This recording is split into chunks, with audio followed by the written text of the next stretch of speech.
Hello, everyone.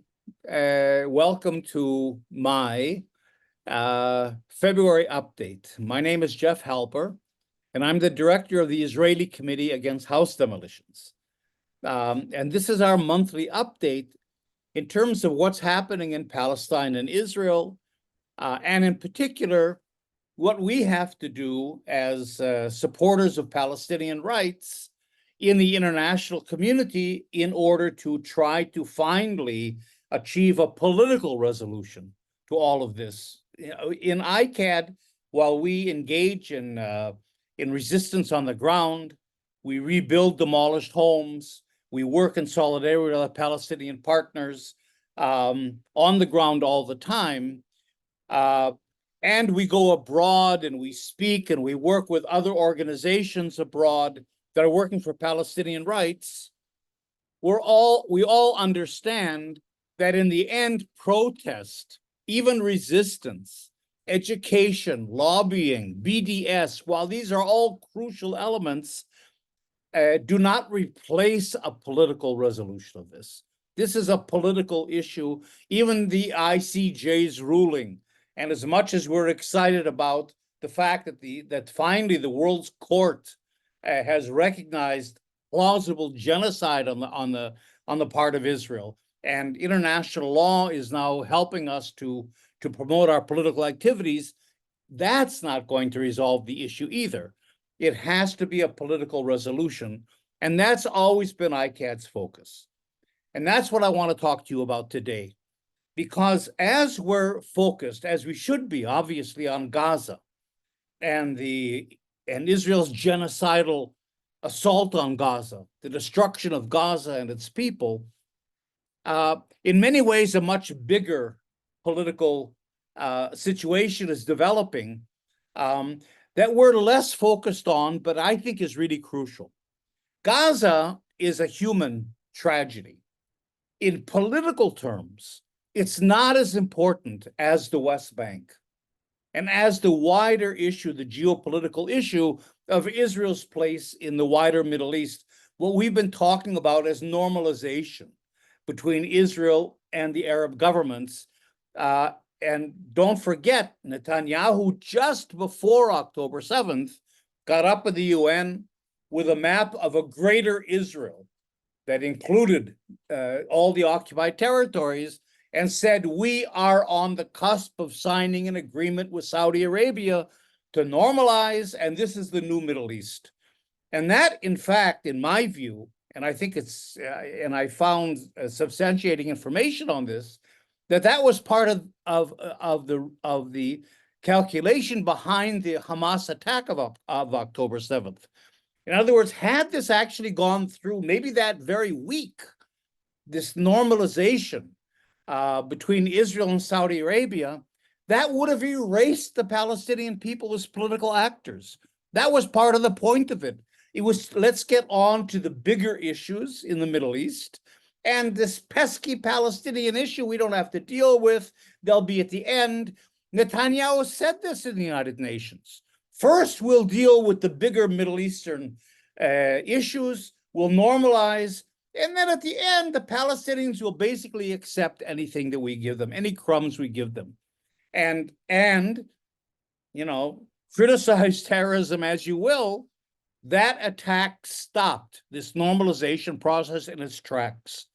But it's super important for the United States and NATO and Israel.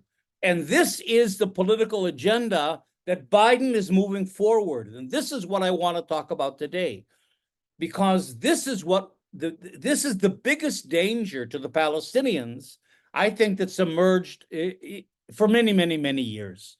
And that is that in bigger geopolitical terms, NATO, the United States, its European partners that have always been hegemonious in the Middle East. And here they have their pro-Western governments, Egypt, Saudi Arabia, the Gulf states, Jordan, and so on, are now being challenged in a very fundamental way by China and Russia which of course is very strong in Syria today and other parts of the Middle East, with their surrogate here in the Middle East, which is Iran. So we have a real conflict here, contest between two blocks, a Western-oriented NATO bloc with Israel and a Chinese, or I would say not Chinese-oriented, but certainly a global South, maybe anti-Western in a way, or at least counter-Western alliance of China, Russia, Iran, and other forces in Iraq and Syria and other Middle Eastern countries. And this is the fight for hegemony. This is the big issue, not the Palestinian issue itself. And, just a week or so before October 7th, Biden announced at the G7 meeting, IMAC, the India-Middle East Canal, this huge project, or not a canal, a corridor, going from India through the Middle East, through Israel, and into Europe, as a counterweight to the Chinese Belt and Road system. So we're seeing almost a direct confrontation of these two major global forces in the Middle East. And Israel is pivotal in all of this, mainly for both its geopolitical location, but also for its military might. And if there's going to be a NATO of the Middle East that NATO is talking about, it will be led by Egypt, Saudi Arabia, but militarily by Israel. And so so what's interrupted this process that was going on very smoothly was the October 7th attack. And that derailed this whole process of normalization, because as much as the Arab governments, the pro-Western governments, want this to go through, the Arab peoples all over the world obviously are not only repressed and against their own governments, but are very much in solidarity with the Palestinian people. And so it became very hard, and it still is very hard in this context of the Israeli assault on Gaza, for normalization to go ahead. So what's crucial for Biden and for NATO is to go back to the track of normalization, to re-marginalize the Palestinians. And the way that's done, and Biden has been talking about this since October 7th in a very, very overt way, is we have to resolve this pesky Israel-Palestinian conflict, as they call it. We have to resolve this in order to get on to the bigger issues, the bigger geopolitical issues that we've been talking about. How do you do that? The two-state solution. This has always been the mantra since 1967 of governments, because it's a great conflict management tool. For all these years, including Oslo, you've been able to simply manage this conflict, let Israel grow, let Israel develop its settlements, let Israel basically expand into the Palestinian territory.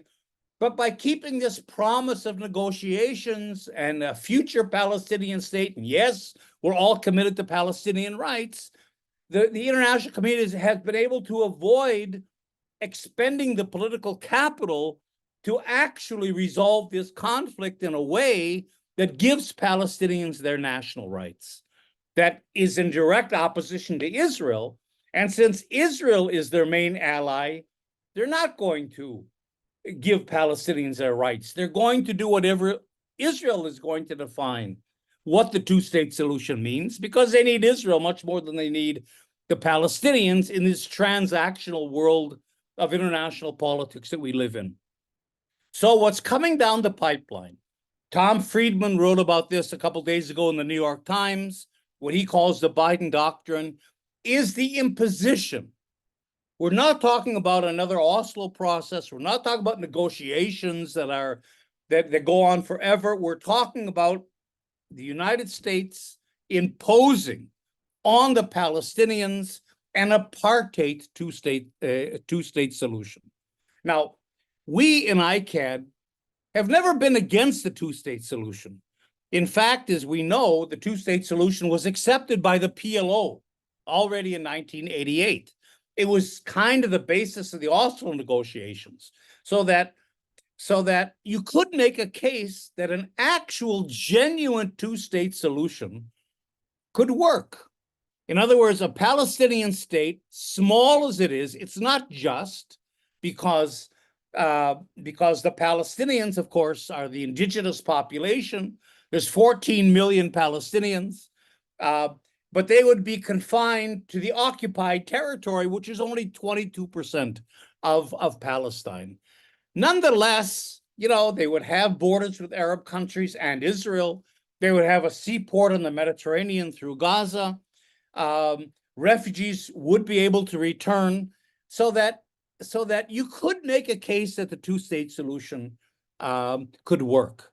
Now, we don't believe this is ever going to happen. Israel would never allow it. But nevertheless, if we being those that are fighting for Palestinian rights and a just resolution to this, if we want to engage, we can't say, well, we don't believe in the two-state solution. We believe in one state or something. No, we have to engage on their terms. They set the agenda, unfortunately, they being the international community, Biden, Israel, and so on. And if they're pushing the two-state solution, I think it's strategic for us to say, okay, you know what? We accept that, a two-state solution. But we insist that it be a just, genuine two-state solution. Now, what does a genuine Palestinian state mean? Even this mini state, in the West Bank, East Jerusalem, and Gaza. In other words, what would be a genuine state that would not be an apartheid-style Bantustan? These would have to be the conditions that those that support Palestinian rights, would have to insist are the fundamental elements of any two-state solution. In other words, we have to keep this process honest. And these are the conditions that we have to insist on. You want two states? Okay. The Palestinian state has to have internationally recognized borders, and it has to be in control of those borders. Because one of Israel's fundamental military doctrines is, even in a two-state solution, a Palestinian state will be demilitarized. It'll be controlled by Israel militarily and in security terms. Israel will control the internal movement within that Palestinian state, and Israel will control the borders. Well, that's obviously not a genuine state. That becomes an apartheid Bantustan. And so we have to fight that. That's one condition. Palestinian state has internationally recognized borders that it controls. Second of all, the state has to be territorially contiguous. In other words, there has to be it has to have all the West Bank and East Jerusalem and Gaza, and then a connecting link between Gaza and the West Bank in order for it to be economically viable. And this goes against the Israeli facts on the ground that Israel has systematically imposed on Palestine over the last 40-some years, and that's the settlements. The settlements are placed in a way, and now they're being consolidated into huge settlement blocks and a whole massive system of highways. And they're consolidated in a way that truncates Palestinian territory. In other words, instead of one contiguous area, Palestinians will get enclaves. An enclave in the north of the West Bank around Jenin and Nablus, a canton in the center around Ramallah, a canton in the south around Bethlehem, Hebron, all divided by and controlled by the Israeli settlement blocks that go all the way to the Jordan Valley. That is not in any way a sovereign, economically viable, contiguous Palestinian state. So the settlements have to go in order for there to be a viable state for Palestine. Third, the Palestinian state that emerges has to have sovereign control over all its resources, its water, its land, its mineral, its sacred sites, its tourist attractions, like Jerusalem. It has to have East Jerusalem and the Old City especially, not only for the religious and cultural significance, but because Jerusalem is the economic center of the Palestinian economy. Tourism is the Palestinians' largest industry, and there is no tourist site in the world probably more important than Jerusalem. And if you add in Bethlehem, that begins to give some economic viability to the Palestinian state, that you rob it of its economic viability if Israel insists on keeping East Jerusalem that it has annexed. So all control by Palestine of its resources, including its tourist resources, including East Jerusalem, have to be in place. In that, and finally, well, not finally, second to finally, as opposed to Israel's demand that the Palestinian state be demilitarized, I mean, it can be to some degree, not demilitarized, but it can have some limitations on its military force. That happens to other states as well. Nevertheless, it has to have the ability to defend its sovereignty and its territory. At least there has to be a meaningful armed force of Palestinian armed force with policing capabilities within its own state. And that again is opposed by Israel because Israel insists on being the Palestinian armed force. Just like it uses the Palestinian security services today of the Palestinian Authority to control Palestine, that's its model for the future. The Israeli army will stay in many cases in certain parts of this new Palestinian state. That cannot be. Okay, and finally, of course, the state has to have the ability to reintegrate the refugees.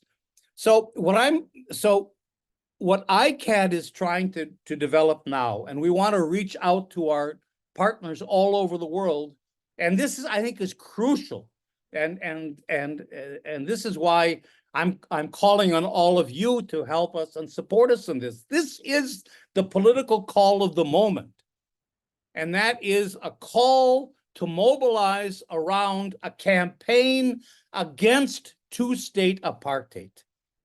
Because in fact, if Biden succeeds in establishing two states the way we think he will, in which Israel keeps its settlements, I cannot see the United States and the international community forcing Israel to give up. There's 750,000 settlers in the West Bank. Are they all going to go back into Israel? It's hard to believe that that's the case, but if it isn't the case, there is no viable Palestinian state, right? It's still truncated, and so what we have to really protect against, defend against, fight against, is the imposition of two states. That's in fact a two-state apartheid system in which you have an expanded Israel on maybe 85% of historic Palestine with its settlements intact, and Palestinians confined to a Bantustan, like in South Africa, an apartheid Bantustan on 4 or 5 enclaves that are not sovereign, that are not economically viable, and that do not give the Palestinians any of the rights that they need. In other words, the two-state solution can be a good thing if it really means a genuine Palestinian state, but then it has to conform to the principles that I just laid out, and that has to be our demand. We have to be the watchdogs to keep this honest, that the two-state solution gives the Palestinians a genuine, if small, state, or the two-state solution can be an apartheid system, which I think is what Israel and Biden have in mind, obviously. And from that point of view, we have to find it.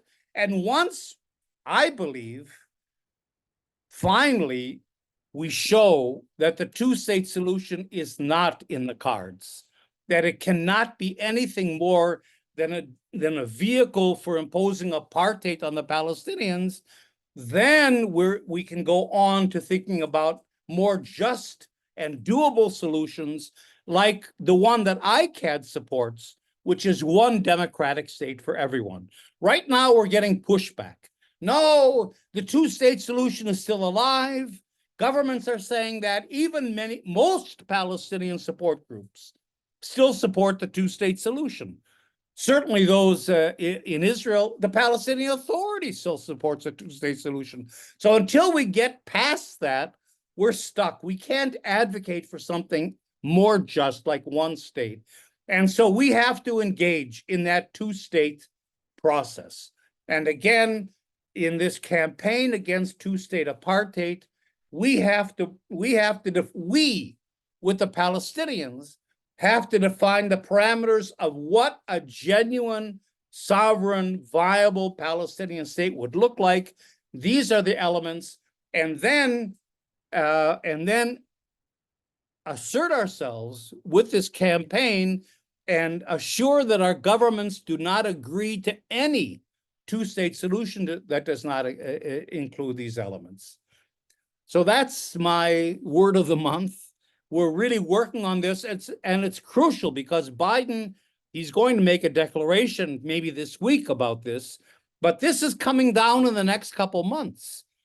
And we have to mobilize, and we, the supporters of Palestinian rights with our Palestinian partners, have to be the ones that really say no to apartheid. You want two states, either a real two states or something else, okay? So let's see how we organize around that, and if in fact we can mobilize, even though obviously we're distracted, and we have to keep that. It's not a distraction really. We have to keep the focus on Gaza, but we can't lose the focus on the bigger geopolitical reality. So thanks for listening, and that's my report or my call for February. Bye.